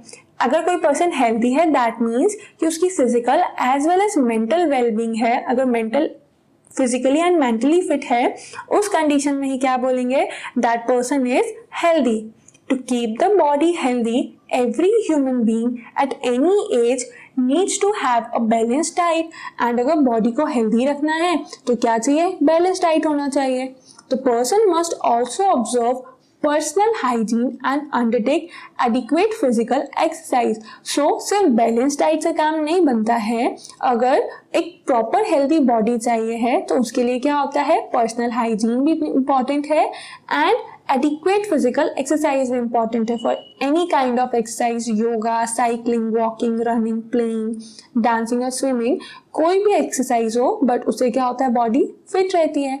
During adolescence however these become even more essential as the body is growing, and especially adolescence के टाइम पे ये क्यों और नेसेसरी है, क्योंकि उस टाइम पे ना बॉडी ग्रो करती है, एंड अगर हमने proper exercise and proper diet नहीं लिया तो बॉडी जो है वो इरेगुलर शेप में ग्रो हो जाती है, एंड देन फिर उसको मेंटेन करना इज डिफिकल्ट. अब एक और चीज आपके माइंड में ये आएगी कि इन केस अगर बॉडी इरेगुलर ग्रो हो जाती है, फैट एंड ओबेसिटी आ भी जाती है, तो क्या होता है उससे, तो उससे ना काफी सारे डिसीजेस होने के चांसेस हैं। दैट इज वाई बॉडी जो है वो फिट होना चाहिए। देन अभी न्यूट्रिशनल नीड्स जो है वो एडोलेसेंस की, वो कैसे फुलफिल होती हैं। Adolescence is a stage of rapid growth and development. ये जो ट्रांजिशनल स्टेज है वो क्या है, उसमें रैपिडली ग्रोथ होती है। Hence the diet for an adolescent has to be carefully planned. इसीलिए जो एडोलेसेंट की डाइट है ना, उसको केयरफुली प्लान करना चाहिए, मतलब उसमें प्रॉपर अमाउंट में सारे न्यूट्रिएंट्स प्रेजेंट हो। You have already learned what a balanced diet is. तो बैलेंस डाइट तो आपने पढ़ा हुआ है कि जिसमें सारे nutrients, carbohydrate, protein, fats, vitamin and minerals including water हो। तो ये क्या है, प्रॉपर अमाउंट में बैलेंस डाइट हो जाती है। Recall what a balance diet means that the meal include protein, carbohydrates, fats and vitamin in requisite proportion. तो एक प्रॉपर प्रोपोर्शन में ये जो न्यूट्रिएंट्स प्रेजेंट है, दैट मीन्स की बैलेंस डाइट है। Our Indian meal of roti, rice, dal, pulses and vegetables is a balanced meal. So जो Indian मील है ना, जिसमें क्या क्या इंक्लूड होता है, ऑथेंटिक इंडियन मील अगर आप बात करो, सो उसमें क्या कंपलसरी है, रोटी, राइस, दाल और पल्सेस एंड वेजिटेबल्स। सो ये क्या है, एक बैलेंस्ड मील है, क्योंकि इसमें कार्बोहाइड्रेट, प्रोटीन, फैट्स, विटामिन सभी एक रिक्वायर्ड एंड अप्रोप्रिएट अमाउंट में प्रेजेंट होते हैं। Milk is a balanced food in itself, and milk भी क्या है, एक बैलेंस्ड फूड है, क्योंकि इसमें प्रोटीन होता है, फैट होता है, एंड इवन जो लैक्टोज शुगर है मिल्क में प्रेजेंट होती है, वो एक कार्बोहाइड्रेट है, विटामिन होते हैं। तो क्या है, मिल्क अपने आप में ही एक बैलेंस्ड फूड है। Fruits also provide nourishment. Fruit से भी क्या है, नरिशमेंट मिलता है। For infants mothers milk provide all the nourishment that they need. अभी ये क्वेश्चन भी आता है ना कि जो इन्फेंट्स है, न्यूबॉर्न है, वो तो ये सारी चीजें नहीं खाता, फिर उसको कैसे नरिशमेंट मिलता है। तो जो मदर मिल्क है, मदर तो सारी चीजें ये बैलेंस डाइट ले रही है ना मम्मा आपकी, सो वो जो न्यूबॉर्न होता है ना, उसको मदर के मिल्क से सारे न्यूट्रिशन मिल जाते हैं। Iron builds blood and iron-rich food such as leafy vegetables, jaggery, meat, citrus, Indian gooseberry और आंवला are good for adolescents. तो आयरन से क्या बिल्ड होता है, ब्लड बिल्ड होता है। That is why iron rich food जो यहाँ पर दिए हुए हैं वो हमें अपनी डाइट में लेना कंपलसरी है, एटलीस्ट इन स्मॉल अमाउंट। उससे क्या होगा ना, बॉडी में ब्लड का अमाउंट होगा अच्छे से हो रहेगा, जितना सफिशिएंट होता है। एंड अगर बॉडी में ब्लड का अमाउंट डिक्रीज होता है, आयरन का अमाउंट डिक्रीज होता है, उससे क्या होता है, एनीमिया होने के चांसेस हैं, जो कि बहुत हार्मफुल है। दैट इज वाई डाइट में हमारे यहाँ पर से एटलीस्ट 1 और 2 मील तो होना ही चाहिए, 1 और 2 food. Check items for lunch and dinner in your meal. Is the meal balanced and nutritious. So आप जो लंच एंड डिनर करते हो, उसमें जो फूड आइटम्स है वो चेक करना है आपको आज ही, कि आप आज लंच में और डिनर में क्या खाते हो, एंड वो एक बैलेंस्ड मील है क्या, एंड उसमें प्रॉपर अमाउंट में न्यूट्रिशियस है क्या। Does it include cereals which give energy and milk, meat, nuts and pulses which provide protein for growth? So उस डाइट में cereals हैं क्या, फॉर एग्जाम्पल राइस, व्हीट और जो दूसरे ग्रेन्स होते हैं, एंड इससे क्या मिलता है, कार्बोहाइड्रेट्स मिलेंगे, या फिर milk, meat, nuts and pulses हैं जो कि क्या प्रोवाइड करेंगे, प्रोटीन होता है उसमें, एंड उससे ग्रोथ हो सकती है। Also does it include fat and sugar that gives energy. क्या उसमें फैट्स और शुगर्स हैं जिससे कि एनर्जी मिलती है। What about fruits and vegetables which are protective foods. So क्या आपके डाइट में फ्रूट्स एंड वेजिटेबल्स इंक्लूडेड हैं जो कि क्या है, प्रोटेक्टिव फूड्स हैं। जो फ्रूट्स एंड वेजिटेबल्स में फाइबर्स होते हैं वो बॉडी के लिए इंपॉर्टेंट है। सो आपकी डाइट में ये सारी चीज़ें इंक्लूडेड हैं या नहीं है, या फिर आपकी डाइट में क्या है, chips and packed or tinned snacks, though very tasty, should never replace regular meals as they should not have adequate nutritional values. तो जो चिप्स है या फिर पैक्ड फूड होता है वो टेस्टी हो सकता है, बट वो कभी भी हमारी जो रेगुलर मील है, बैलेंस्ड मील है, उसको रिप्लेस नहीं करना चाहिए हमें चिप्स एंड स्नैक्स से। क्यों? बिकॉज ये जो चिप्स एंड पैक्ड फूड है उसमें adequate amount of nutritional value नहीं होती है जितना कि इस बैलेंस्ड डाइट में है। That is why at least in this age you should focus on the balanced meal that is prepared at home rather than depending on the chips and packed food. Clear है? Next यहाँ पर activity 10.4 में दिया भी हुआ है कि ये जो बैलेंस्ड मील में क्या क्या कंपोनेंट्स होते हैं. सो ये आपको यहाँ पर ना लंच, डिनर एंड ब्रेकफास्ट में आप जो जो भी फूड आइटम्स कंज्यूम करते हो उसका एक प्रॉपर चार्ट बनाना है and try to eliminate the harmful or the junk food from that chart. Next topic आता है अब क्या, पर्सनल हाइजीन. पर्सनल हाइजीन क्या है? Everyone should have a bath at least once every day. So यहाँ पर जो आप ठंड में क्या करते हो कि नहीं नहाते हो ना डेली, सो वो बिल्कुल नहीं करना है ऐसा. डेली एक टाइम तो बात करना ही है, एक टाइम तो नहाना ही है. It is more necessary for teenagers because the increased activity of sweat glands sometimes make the body smelly.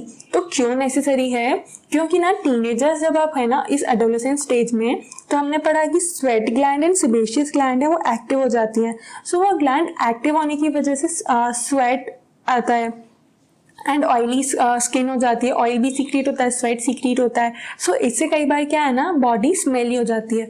सो वो जो स्वेट है वो स्मेल नहीं है, बट स्वेट जो है बॉडी पे डिपॉजिट हो जाता है एंड जो बॉडी की स्किन पे, ह्यूमन बॉडी पे स्किन पे जो बैक्टीरियाज प्रेजेंट होते हैं एंड जो सराउंडिंग में डस्ट है तो वो उसके कॉन्टैक्ट में आने से ये स्मेल आती है. That is why once a day bathing is necessary. All parts of the body should be washed and cleaned every day and body का हर एक पार्ट क्या है properly wash and clean करना चाहिए daily to maintain the personal hygiene. If cleanliness is not maintained, there are chances of catching bacterial infection. अगर cleanliness maintain नहीं करेंगे ना हम, so क्या होगा उससे bacterial infection होने के chances हैं. Girls should take special care of cleanliness during the time of menstrual flow and girls को कब ज़्यादा cleanliness का ध्यान देना है menstrual flow के टाइम पे, because उस टाइम पे bacterial infection होने का chances और ज़्यादा हो जाता है. They should keep track of their menstrual cycle and be prepared for the onset of menstruation. And क्या है ना आपका जो मेंस्ट्रुअल पीरियड साइकिल होता है उसका गर्ल्स को बहुत स्पेशली ध्यान होना चाहिए कि क्योंकि हर मंथ रिपीट होता है. क्योंकि उस टाइम पे क्या है ना, अब अगर आपने केयरलेसनेस रखी तो उस कंडीशन में बहुत डेंजर हो सकता है वो सिचुएशन. दैट इज वाई उसको ट्रैक करना इज नेसेसरी एंड उसके लिए फिर प्रिपेयर होना. ट्रैक करना भी इसलिए ज़रूरी है क्योंकि आप प्रिपेयर रह सको उसके पहले से ही. यूज सैनिटरी नैपकिन्स और क्लीन होममेड पैड्स. तो इसके लिए क्या करना है, जो सैनिटरी नैपकिन्स आती हैं या फिर होममेड पैड्स भी अवेलेबल होते हैं, तो आप वो यूज़ कर सकते हो. And change pads after every 4 or 5 hours as per the requirement. And क्या करना है, ये जो पैड्स होते हैं या सैनिटरी नैपकिन्स होते हैं उसको एवरी 4-5 hours में चेंज करना है, क्योंकि उससे भी क्या है इन्फेक्शन होने के चांसेस हो जाते हैं एंड इन्फेक्शन हुआ तो बहुत हार्मफुल होगा. दैट इज वाई क्लीनलीनेस यहाँ पर मेंटेन करना बहुत ज़रूरी है. Next is physical exercise. And walking and playing in fresh air keeps the body fit and healthy. So physical exercise किसी भी टाइप की हो सकती है, whether it is walking and playing in fresh air, उससे क्या है बॉडी फिट भी होगी and healthy रहेगी. All young boys and girls should take walks, exercise and play outdoor games. So जो स्पेशली एडोलेसेंस एज में जो यंग बॉयज़ एंड गर्ल्स हैं ना, उनको क्या है वॉक या एक्सरसाइज या फिर आउटडोर गेम्स प्ले करना चाहिए. अगर आप बोलो कि आप गेम्स खेलते हो पर मोबाइल पे या indoor games, so that is not sufficient. उसके लिए और क्या ज़रूरी है, हमें फिट रहने के लिए आउटडोर गेम्स खेलना एंड एक्सरसाइज करना और इवन योगा एंड और भी काफ़ी सारे ऑप्शंस हैं, डांसिंग, एरोबिक्स. एंड आप अगर कोई गेम्स एंड स्पोर्ट्स खेलते हो ना, स्विमिंग, तो कुछ भी कर सकते हो, बट फिजिकल एक्सरसाइज जो है वो नेसेसरी है. नेक्स्ट है यहाँ पर से नो टू ड्रग्स. तो ड्रग्स क्या है, हार्मफुल होते हैं. अब आपने सुना तो हो गई कि ड्रग्स क्या है, बेकार चीज़ है, गंदी चीज़ है. तो इसीलिए क्या है से नो टू ड्रग्स. और देखते हैं हम इसके बारे में क्या इन्फॉर्मेशन है.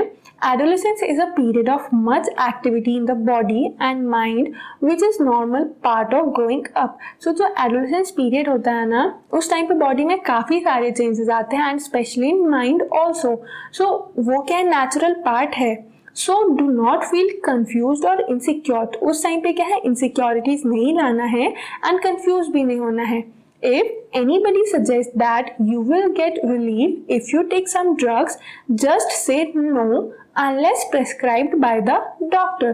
So अगर कोई बोलता है ना कि ये जो आपको confusions हो रहे हैं, insecurities हैं, इनसे relief मिल जाएगा किसी drug को लेके, so उसको directly मना कर देना है. Drugs जो होते हैं वो कब तक नहीं लेना जब तक डॉक्टर prescribe ना करे, because जो medicines होती हैं वो उनमें भी क्या है, drugs हैं, but in appropriate form. But अगर आपको कोई ऐसे ही बोले ना कि कोई भी ड्रग ले लो तो वो क्या है, वो हार्मफुल हो सकता है अगर डॉक्टर ने प्रिस्क्राइब नहीं किया तो. Drugs are addictive. तो ड्रग्स क्या है, एडिक्टिव होते हैं. जैसे आप अगर एग्जांपल लो, हेडेक के लिए आप जो बाम अप्लाई करते हो, काफ़ी सारे लोग उसका एडिक्शन हो जाता है कि मतलब बिना बाम लगाए नींद ही नहीं आती है, या फिर पेन हो रहा है बॉडी में, सो कोई भी हम मेडिसिन जो भी लेते हैं रिलीफ, पेन रिलीफ के लिए, कई सारे लोगों को उनका एडिक्शन हो जाता है, जो कि क्या है, फॉर अ टाइम बिंग तो ठीक है, बट उसके बाद वो हार्मफुल है क्योंकि एडिक्शन हो चुका है, उसके बिना पॉसिबल नहीं होता है. वैसे ही ड्रग्स का भी एडिक्शन हो जाता है. If you take them once, you feel like taking them again and again. And उसको अगर आप एक दो बार ऐसे लेके हैबिट बन जाएगी ना, तो आपको हमेशा ये लगेगा कि अच्छा रिलीफ मिल रहा है इससे हमको, ये ड्रग से, तो ये ले लेना चाहिए. They harm the body in the long run. So उस टाइम पे तो ये जो ड्रग्स है ना उसका कोई इफेक्ट नहीं दिखेगा. उस टाइम को आपको क्या लगेगा, अरे बॉडी रिलैक्स हो रही है, रिलीफ मिल रहा है. But for a long run, आपने काफ़ी सारे मूवीज भी देखे होंगे इसको लेके, तो फॉर अ लॉन्ग रन इसका बहुत हार्मफुल इफेक्ट है. अब एक सर्टेन एज के बाद क्या होता है ना, बॉडी वीक हो जाती है. They ruin health and happiness. And वो क्या र्यून कर देते, बेकार कर देते, सारा स्पॉइल कर देते हैं हेल्थ को एंड हैप्पीनेस को. You must have heard about AIDS, which is caused by a dangerous virus HIV. So हमने किसी चैप्टर में AIDS के बारे में भी पढ़ा हुआ था कि AIDS क्या है, एक वायरस से होती है. So AIDS का फुल फॉर्म क्या है, Acquired Immunodeficiency Syndrome. So एक इम्यूनिटी जब वीक हो जाती है तब जनरली ये डिसीज होती है. एंड कौन से वायरस से होती है, HIV, एंड इसका फुल फॉर्म है ह्यूमन इम्यूनो वायरस. क्लियर है ना कि जो एड्स है वो होती है HIV से. This virus can pass on to a normal person from an infected person by sharing the syringes used for injecting drugs. So ये जो ड्रग्स अगर ले भी रहे ना तो उससे एक और क्या हार्मफुल इफेक्ट हो सकता है कि ड्रग्स यूज करने के लिए क्या सिरिंजेस यूज की जाती है, मतलब ड्रग्स कंज्यूम करने के लिए जो सिरिंजेस यूज की जाती हैं, अगर वो 2% शेयर कर लेंगे एंड उनमें से 1% इन्फेक्टेड है किससे, एड्स से, सो जो हेल्दी पर्सन है ना उसको भी क्या होगा, एड्स हो जाएगा. It can also be transmitted from to an infant from the infected mother through their milk. And अगर किसी मदर को एड्स है तो उसके चाइल्ड को भी, इन्फेंट को भी ट्रांसफर हो सकता है by the milk. The virus can also be transmitted through the sexual contact with the person infected with HIV. And ये और कैसे ट्रांसमिट होता है, अगर कोई इन्फेक्टेड पर्सन के साथ सेक्सुअल कांटेक्ट में आते हैं, सो उस कंडीशन में भी एड्स जो है वो हो जाता है. सो इस चैप्टर में हमने क्या पढ़ा, सारा एडोलेसेंस के बारे में कि क्या चेंजेस आते हैं, सेक्स डिटर्मिनेशन कैसे होता है, कैसे हमको mental hygiene, personal hygiene and जो बैलेंस डाइट है वो मेंटेन करना है during the period of adolescence. And specially one thing, say no to drugs because they are very harmful. Fine, यहाँ पर एक myths, taboo and dos and don'ts दिए हुए हैं, ये और हम पढ़ लेते हैं. You have learned here and from chapter 9 the scientific facts related to human reproduction. So आपने chapter 9 में human reproduction के बारे में पढ़ा and especially the scientific facts. There are many wrong notions that you should know now be able to discard as informed adolescents. So कुछ जो notions है ना जो सिर्फ ऐसे र्यूमर्स बोल सकते हैं हम, या फिर फॉल्स नोशंस हैं जो कि अभी एज एडोलेसेंट्स आपको पता होना चाहिए. For example, there are myths and taboos regarding bodily changes that adolescents experience. So कुछ मिथ्स हैं जो कि एडोलेसेंट्स एक्सपीरियंस करते हैं उनकी बॉडी चेंजेस के बारे में. सो उनके बारे में आपको जो ये मिथ्स, दैट मीन्स की फेक र्यूमर्स, मतलब गलत बातें जो बोल दी जाती हैं कि हाँ मन में आ जाता है कि ये तो ऐसा होता है, या फिर टैबू है, सो ये सब आपको पता होना चाहिए. Some of these are given below and you can now argue why these are myths and not facts. So क्या है, कुछ यहाँ पर दिए हुए हैं तो इससे आप क्या और आर्ग्यू कर सकते हो, डिबेट कर सकते हो कि ये सिर्फ मिथ है या फिर फैक्ट है. सो इसका डिबेट भी हो सकता है. आपको यहाँ पर क्लियर है कि ये सिर्फ मिथ है, बट इस पर एक डिबेट भी बन सकती है. क्लियर है. तो फर्स्ट क्या है, A girls become pregnant if she looks at the boys during menstruation. So ये क्या एक myth है, because जब तक कि sperm and ovum contact में नहीं आते तब तक fertilization नहीं होता and zygote का formation नहीं होगा. zygote नहीं होगा तो embryo develop नहीं होगा, embryo fetus में convert होता है. So गर्ल यहाँ पर इस कंडीशन में प्रेग्नेंट नहीं होती. Second one is the mother is responsible for the sex of her child. So ये भी गलत है, बिकॉज हमने सेक्स डिटर्मिनेशन में पढ़ा कि किस पे रिस्पॉन्सिबल है, फादर रिस्पॉन्सिबल है, बिकॉज मदर के जो क्रोमोजोम है वो दोनों सिमिलर होते हैं एंड फादर के क्रोमोजोम जो है एक्स एंड वाई वो रिस्पॉन्सिबल होता है किसके लिए, फॉर अ बॉय और a girl child. Then third is a girl should not be allowed to work in the kitchen during menstruation. And काफ़ी सारे जो ऑर्थोडॉक्स लोग हैं या फिर काफ़ी सारे जिनकी मेंटालिटी अभी भी पुरानी है वो लोग क्या सोचते हैं कि मेंस्ट्रुएशन के टाइम पे किचन में वर्क करना is not good, so they should not be allowed. तो ये भी क्या है, एक मिथ है. You may come across many other myths and taboos and just discard them. So आप और भी इसके अलावा काफ़ी सारे myths and taboos को फेस करोगे, तो उनको क्या करना है, completely discard करना है एंड एक नए डेवलप्ड नेशन को फॉर्म करना है. क्लियर है? सो इस चैप्टर को प्रॉपरली पढ़ना है आपको, because now you are a teenager, you have entered the age of teenager, तो आपको ये सारी चीज़ें पता होना चाहिए. क्लियर है? Study properly. Now coming to the exercise. So the first question is, what is the term used for chemical secretions of endocrine glands responsible for changes taking place in the body?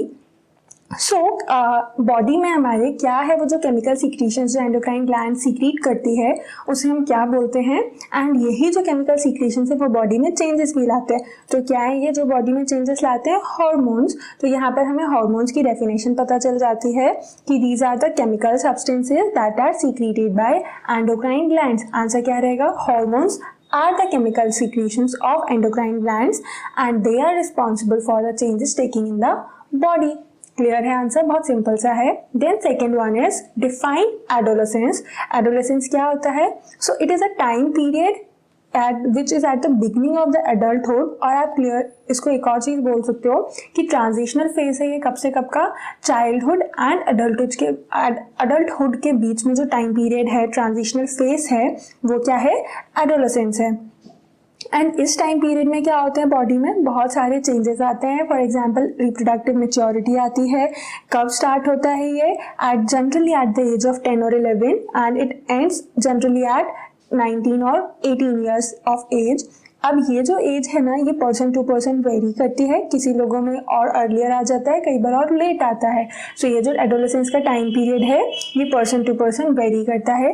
And इस time पे जो भी changes आते हैं body में वो सब किसकी वजह से है, हार्मोन्स के हेल्प से होता है. Then next question here is, what is menstruation, explain. So menstruation क्या है, जो यूटेराइन लाइनिंग है उसका शेडिंग ऑफ जो होता है ना रेगुलर मंथली बेसिस पर, उसको बोलते हैं मेंस्ट्रुएशन.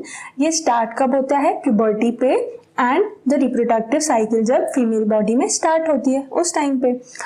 अब ये हो क्यों रहा है, बिकॉज जब रिप्रोडक्टिव फेज आ जाता है ना तो एग फर्टिलाइज होने वाली कंडीशन में यूटेरस जो है वो एक लाइनिंग डेवलप कर लेता है. वो लाइनिंग डेवलप क्यों हो रही है, बिकॉज इन केस अगर एग फर्टिलाइज होगा तो वो एग फर्टिलाइज होकर क्या बनाएगा, जायगोट का फॉर्मेशन करेगा. एंड जायगोट जो है वो एम्ब्रियो बन के कहाँ पर आ जाता है, यूटेरस में.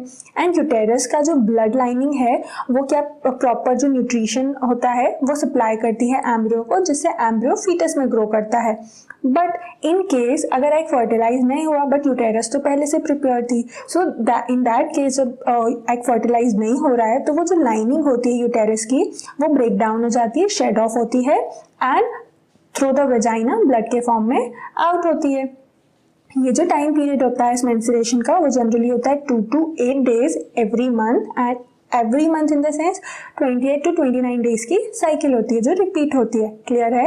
एंड ये जो मंथली साइकिल होती है उसको हम एक और टर्म क्या बोलते हैं, menstrual cycle. Then next question is, list changes in the body that takes place at puberty. So puberty के टाइम पे बॉडी में क्या क्या चेंजेस आते हैं in girls and boys both. So generally क्या है, हाइट एंड वेट जो है वो सडनली इंक्रीज होता है. देन ये दोनों में होता है, गर्ल्स एंड बॉयज में हाइट एंड वेट में जो इंक्रीज है वो प्रेजेंट होता है. देन उसके बाद जो हेयर्स होते हैं legs, hands, face, under arms, under thighs, तो ये जो हेयर्स हैं वो ग्रोथ होने लगते हैं in boys and in girls as well. Then next क्या होता है, फीमेल्स में जो ओवरी है वो एनलार्ज हो जाती है एंड मेच्योर एग प्रोड्यूस करने लगते हैं। एंड इन मेल क्या होता है, टेस्टिस ग्रो होते हैं एंड स्पर्म्स प्रोड्यूस करते हैं। देन मेल्स में और क्या होता है, शोल्डर्स ब्रॉड हो जाते हैं एंड चेस्ट जो है वाइड हो जाता है। बट फीमेल में क्या होता है, जो बिलो वेस्ट रीजन है वो वाइड होता है। एक्नेस जो है वो डिपेंड करता है स्किन पे, क्योंकि सेबेशियस एंड स्वेट ग्लैंड जो है वो एक्टिवेट हो जाते हैं। सो सेबेशियस ग्लैंड क्या सीक्रेट करते हैं, ऑयल सीक्रेट करते हैं। अब जिसके बॉडी में भी या जिसके स्किन पे सेबेशियस ग्लैंड जो है वो ज़्यादा एक्टिव होंगे, सो ऑयल ज़्यादा सीक्रेट करेंगे। तो उस कंडीशन में क्या है, एक्नेस एंड पिंपल्स होने के चांसेस जो हैं वो दिखते हैं। मतलब जनरली इस एज पे बहुत कॉमन होता है to every boy or girl. Then in boys में क्या चेंज आता है, चेंज इन वॉइस, वो किस वजह से हो रहा है, बिकॉज लैरिंग्स जो है वो प्रोमिनेंट हो जाती है। एंड वो प्रोमिनेंट होने का रीजन क्या है, because of the effect of hormone.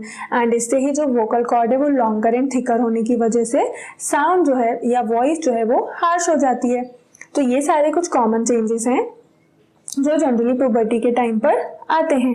Then next question is, prepare a table having 2 columns depicting names of endocrine glands and hormones secreted by them। so यहाँ पर आपको क्या प्रिपेयर करना है, एक टेबल जिसमें एक साइड आप एक कॉलम में लिखोगे एंडोक्राइन ग्लैंड्स एंड उसके सामने क्या होगा, द रिस्पेक्टिव हार्मोन। क्लियर है? सो आप उसको कॉलम में लिखो तो ज़्यादा बेटर होगा। फर्स्ट एंडोक्राइन ग्लैंड हम लिखते हैं pituitary gland, because it is the master gland. कौन सा हार्मोन सीक्रेट करती है, अभी जो हमने बुक में पढ़ा उसके अकॉर्डिंग लिखेंगे, ग्रोथ हार्मोन सीक्रेट करती है। देन पैनक्रियाज है, इंसुलिन हार्मोन। ग्रोथ हार्मोन का फंक्शन क्या है, बॉडी की जो ग्रोथ है उसको मेंटेन करना, डेवलप करना ग्रोथ को। देन पैनक्रियाज से जो इंसुलिन हार्मोन सीक्रेट होता है वो क्या करता है, ब्लड में शुगर लेवल मेंटेन करता है। देन उसके बाद हम लिख सकते हैं थायराइड ग्लैंड। थायराइड ग्लैंड से हार्मोन सीक्रेट होता है थायरॉक्सिन, जो कि क्या मेंटेन करता है बॉडी में, आयोडीन लेवल। एड्रिनल ग्लैंड से हार्मोन सीक्रेट होता है एड्रेनलिन, जो कि जनरली स्ट्रेस एंड एंजाइटी को मेंटेन करता है। एंड कब रिलीज होता है, ये जनरली स्ट्रेस एंड एंजाइटी के टाइम पे ही रिलीज होता है। उसके बाद ओवरी आता है, जो फीमेल में कब डेवलप होता है, एट प्यूबर्टी, एंड ये एक्टिवेट होता है, जो मेच्योर एग है वो प्रोड्यूस करता है। हार्मोन जैसे आता है वो क्या है, एस्ट्रोजन। एंड देन टेस्टिस से जो नेक्स्ट ग्लैंड हम लिखते हैं टेस्टिस, एंड उससे हार्मोन्स रिलीज होता है क्या, टेस्टोस्टेरोन।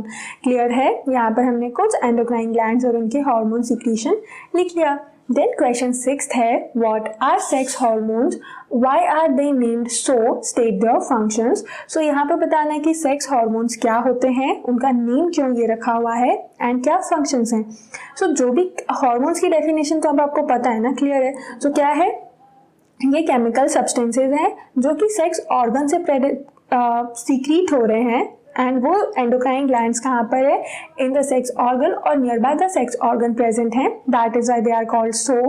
एग्जाम्पल के लिए बताना है अगर हमें, तो फीमेल में क्या है, ओवरी है, एंड ओवरी से कौन सा हार्मोन रिलीज होता है, oestrogen.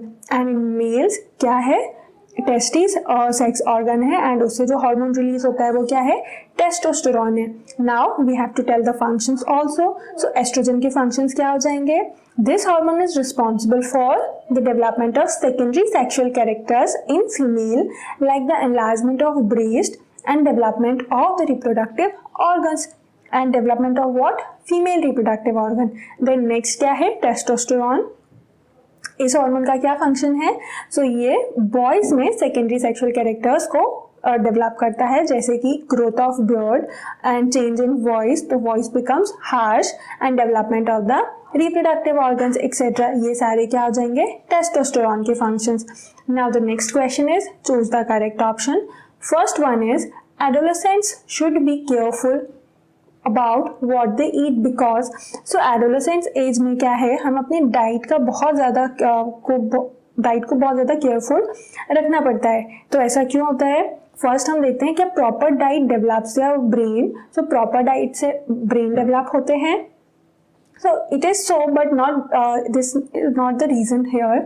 Then second is proper diet is needed for the rapid growth taking place in their body. So proper diet needed होती है उस टाइम पे जो rapid growth हो रही है ना उसके लिए, because adolescence टाइम में हमने ये तो देख लिया है कि एकदम sudden changes आते हैं हाइट एंड बॉडी में. सो इसीलिए क्या है, प्रॉपर अगर हम न्यूट्रिशन एंड प्रॉपर डाइट नहीं होगी तो क्या है वो ग्रोथ में अफेक्ट होगा.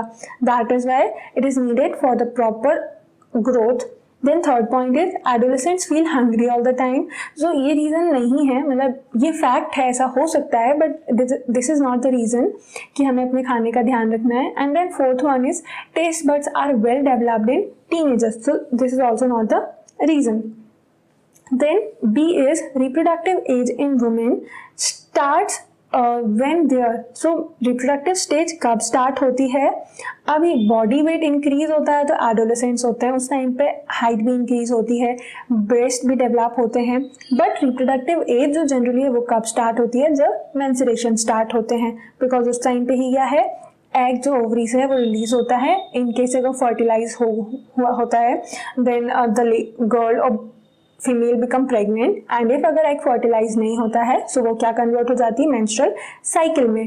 Then third is the right meal for adolescents consist of. तो जो राइट मील है उसमें क्या क्या होता है, चपाती, दाल, वेजिटेबल्स, ऑब्वियस है. बाकी चिप्स, नूडल्स एंड कोक ये जंक फूड में आता है, ये हो ही नहीं सकता, पॉसिबल नहीं है, बिकॉज अभी हमने यहाँ पर क्या पढ़ा है कि proper diet, and proper diet में चिप्स, नूडल्स और फ्राइड फूड बिल्कुल भी नहीं आता है. तो correct answer will be chapati, dal and vegetables. Other options are not so opt.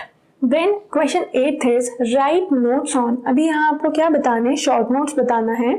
First one is Adam's apple. Adam's apple क्या होता है, इट इन ह्यूमन मेल्स में होता है जनरली है. तो लैरिंग्स जो है ना वो ग्रो करने लगती है, एंड प्यूबर्टी के टाइम पे इसमें ग्रोथ जो है वो ज़्यादा हो जाती है. एंड ये थ्रॉट में ना प्रोट्रूडिंग पार्ट की तरह दिखता है. प्रोट्रूडिंग मतलब कि बाहर एक आउटकम जैसा दिखता है थ्रॉट में. सो वही क्या है, एडम्स एप्पल है. एंड ये जो प्रोट्रूजन हो रहा है ना उसको हम क्या बोलते हैं, एडम्स एप्पल. तो बॉयज़ में जनरली क्यों हो रहा है, क्योंकि सेक्स हार्मोन का इन्फ्लुएंस होता है. कब, during the time of puberty. तो इसकी वजह से क्या होता है, वोकल कॉर्ड जो है वो थिक हो जाती है एंड लॉन्ग हो जाती है, जिससे कि क्या होगी, वॉइस जो है वो हार्श हो जाती है. एंड फीमेल में क्या होता है, लैरिंग्स जो है वो स्मॉल साइज की और हार्डली विजिबल है. इसीलिए जो गर्ल्स में क्या है, वॉइस जो है वो हाई पिच की होती है, एंड बॉयज में जो वॉइस है वो डीप वॉइस होती है. क्लियर है. अभी क्योंकि साउंड तो जो है वो कहाँ से आता है, प्रोड्यूस होता है वोकल कॉर्ड से, या फिर जो वॉइस बॉक्स प्रेजेंट होता है ना लैरिंग्स, वहाँ से साउंड प्रोड्यूस होता है. अब साउंड में आपने जनरली देखा होगा कि किसी भी ऑब्जेक्ट से अगर साउंड आता है तो उसमें वाइब्रेशंस होते हैं. सो ऐसे ही वॉइस बॉक्स में क्या है, सिर्फ साउंड प्रोड्यूस होता है एंड वो वाइब्रेशन से अलग अलग साउंड जो है प्रोड्यूस होता है. फीमेल में क्या है, स्मॉल साइज का वोकल कॉर्ड है एंड लैरिंग स्मॉल है, दैट इज वाई वॉइस जो है वो डिफरेंट है.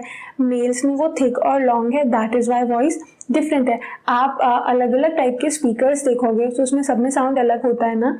सेम यहाँ पर भी है कि जो डिफरेंट साउंड्स हैं वो क्यों हैं, because the vocal cord or the voice box is different in every individual. Composition same होगा but the membrane will be different. कई बार थिक होती है, कई बार थिन है, दैट इज वाई इतनी वेराइटी ऑफ साउंड्स आते हैं. सो क्लियर हुआ ये. Then here is secondary sexual characters. तो first question comes here कि secondary sexual characters क्या होते हैं. So these are those features that helps in distinguishing male and female body from each other, and they are the physical और behavioral characteristics. Clear है. कब appear होते हैं, puberty के टाइम पे. सो यहाँ पर आपको क्लियरली मेंशन करते हैं हम अब कि बॉयज एंड गर्ल्स में क्या क्या चेंजेस होते हैं या फिर क्या कैरेक्टर्स होते हैं. So first we will write about the sexual characters in boys. First one is the appearance of moustache and beards. Second is appearance of chest hairs or the growth in genital areas and other parts of the skin. Then in girls क्या changes आते हैं, development of breast or increase in the size of breast, development of or the broadening of below waist area. उसके बाद क्या आ जाए कि growth of hair in the genital areas and other part of body. So ये क्या changes आ जाते हैं गर्ल्स में. देन उसके बाद क्या होता है, उसके बाद नेक्स्ट है sex determination in unborn baby. So unborn baby में सेक्स डिटर्मिनेशन कैसे होता है, सो इसका लिए क्या है, हमने ये पढ़ा हुआ भी है. एंड ये आपने जब cell, I guess cell the structure and function पढ़ा था, उस टाइम पे क्रोमोसोम पढ़े हुए हैं ना हमने कि क्रोमोसोम क्या है, थ्रेड लाइक स्ट्रक्चर होते हैं. सो ये क्रोमोसोम का ना ह्यूमन बॉडी में 23 पेयर्स प्रेजेंट होते हैं. सो इसको आप थोड़ा सा देख भी सकते हो यहाँ पर कि 23 पेयर्स जो प्रेजेंट है ना in both male and female, उसमें 22 पेयर्स जो है क्रोमोसोम के वो तो क्या होते हैं, सेम है. बट जो 1 पेयर होगा ना वो क्या रहता है, डिफरेंट है. तो 22 पेयर्स जो सेम है उनको क्या बोल दिया हमने, autosome and autosomes. And 1 pair जो है वो क्या होता है, पेयर ऑफ सेक्स क्रोमोसोम. जो मेल में क्या होता है, X and Y, and female में क्या होता है, डबल X. क्लियर है. 23 पेयर ऑफ क्रोमोसोम प्रेजेंट है, 23 पेयर हैं, दैट मीन कि ये कितना हो गया, 44 क्रोमोसोम्स हो गए. एंड 22 पेयर जो हैं दैट मीन्स कि 44 क्रोमोसोम्स सेम होते हैं, whether it is a boy और अ गर्ल, और we can say whether it is a male और फीमेल. जो 1 पेयर डिफरेंट है उसको क्या बोलते हैं, सेक्स क्रोमोसोम, एंड वो मेल में होता है XY एंड फीमेल में होता है क्या, XX. क्लियर हुआ ना. अब मीटिंग के टाइम पे या फिर हमने क्या देखा कि एग एंड स्पर्म का फर्टिलाइजेशन होता है. सो इन केस फीमेल से एंड मेल से 1 क्रोमोसोम कंबाइन करता है. सो यहाँ से अगर X आता है एंड यहाँ पे भी X आ रहा है तो ये क्या बन गया, फर्स्ट डिफाइन हो जाएगा ये XX. इन दैट कंडीशन क्या रहेगी, गर्ल. मेल से X एंड फीमेल से नेक्स्ट X, ये भी क्या हुआ, XX again girl. Then male Y and female this 1X, ये क्या हो गया, X एंड Y, तो ये क्या हो जाएगा फिर बॉय, बिकॉज XY किसको शो कर रहा है, मेल या फिर बॉय को. एंड अगेन यहाँ पर ये Y and another one of female X, तो ये भी क्या हुआ, XY, एंड ये क्या हो जाएगा अगेन बॉय.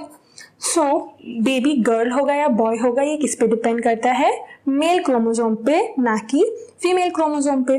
तो यहाँ पर आपको ये एक्सप्लेनेशन तो आई गेस क्लियर हुआ होगा कि 23 पेयर्स ऑफ क्रोमोसोम प्रेजेंट होते हैं ह्यूमंस में, एंड उन 23 पेयर्स ऑफ क्रोमोसोम में जो 44 क्रोमोसोम हैं या फिर 22 पेयर्स हैं वो क्या है, सेम होते हैं. एंड जो 1 पेयर डिफरेंट होता है जिसे हम बोलते हैं सेक्स क्रोमोसोम, वो मेल में होता है XY एंड फीमेल में है XX. अभी आपने ये तो पढ़ा है, फर्टिलाइजेशन जब होता है तो स्पर्म एंड ओवम जो है वो फ्यूज होते हैं.